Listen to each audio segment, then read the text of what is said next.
Beneath this mask there is more than flesh. Beneath this mask there are ideas. And ideas are bulletproof.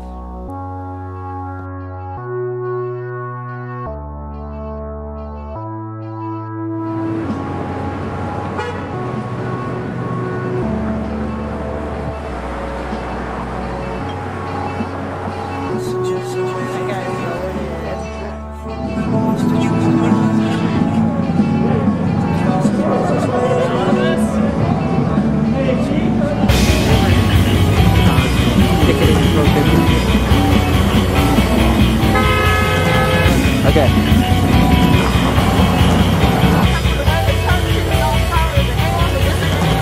Through Renaissance and Revolution, from history to fiction, the idea of anonymous is within us all.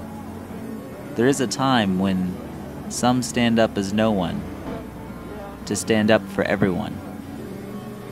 I have seen one of these times.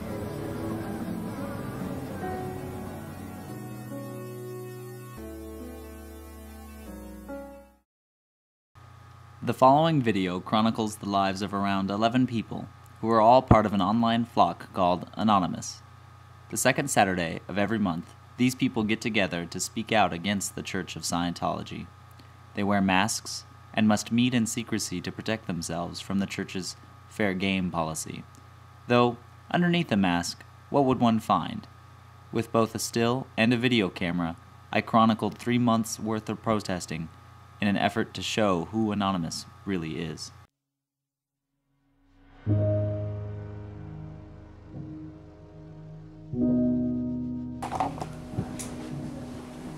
Of course, that's a light table with the glass on it, isn't it? I think I'll just remake Scientology Destroys Families. That was my first sign ever.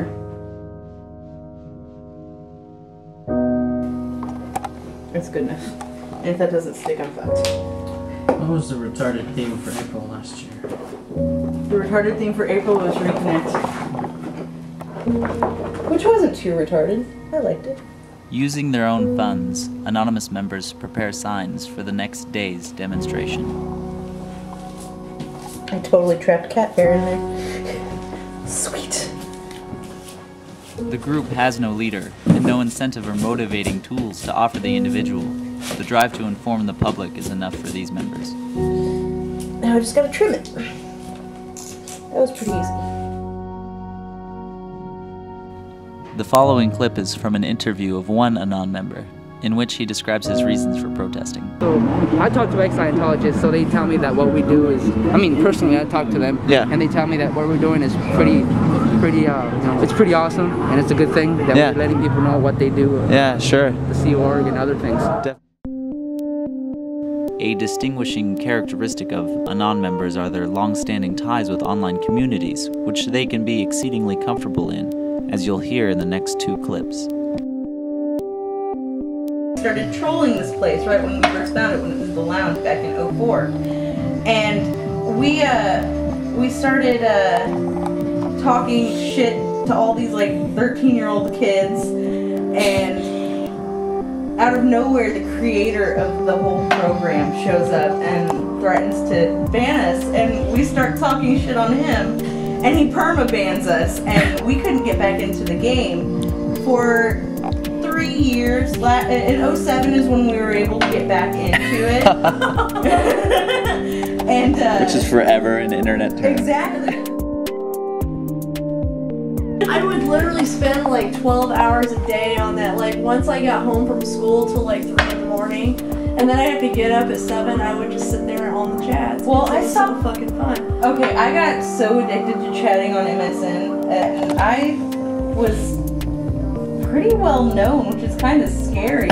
On chat? You were well known on chat. Hell yeah, dude. Early internet. Yeah, sure. That's pretty hard. I was cheese, TM. You know? I even had the TM. I did have the fucking TM, man. You're able to like identify yourself through what characters you use. Shit on there. Dude, if my grandmother, or for that matter, knew what the fuck I was doing on chat at all these ungodly hours, I'm sure I wouldn't still be with and B, that my grandma would have like sent me to a boarding school. Damn. Maybe they're thinking the same thing. Yeah. Because everybody's got, you know, fantasies. Skeletons in their closet. That's true. That's true. That's what the internet's for. Yeah, that is what the raping my internet's innocence. Yeah. When I first became anonymous, I had very strange patterns of behavior. It was very difficult for me to connect to people, and looking back, I see why. When people would see the mask, and people would see me with the mask on, they would be understandably so a little frightened, a little scared. You know, they would react as if you know, I wasn't a person anymore. They would react as if like what I had to say was no longer valid because of what I look like, or or the way that I was saying it. And at first, you know, people's fear kind of rubs off on you.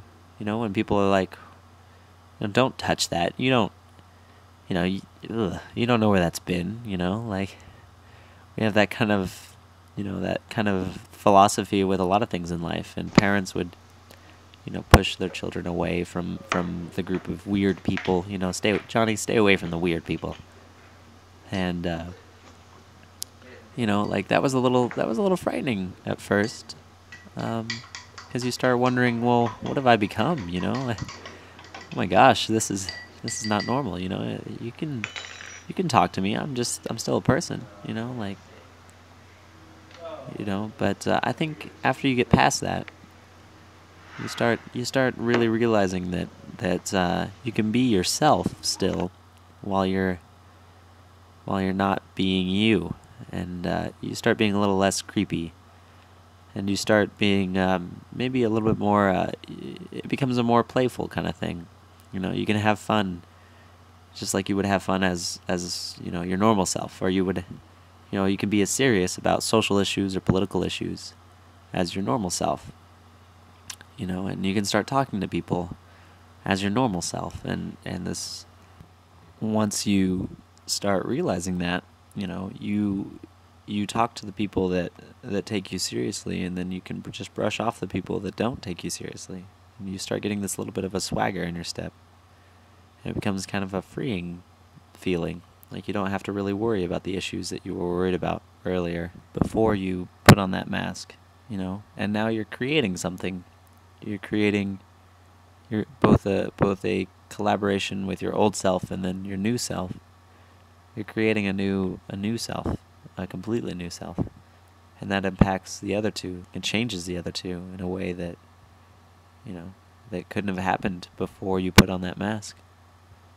And it's a really great feeling. If people have that opportunity to do this, that they should take it.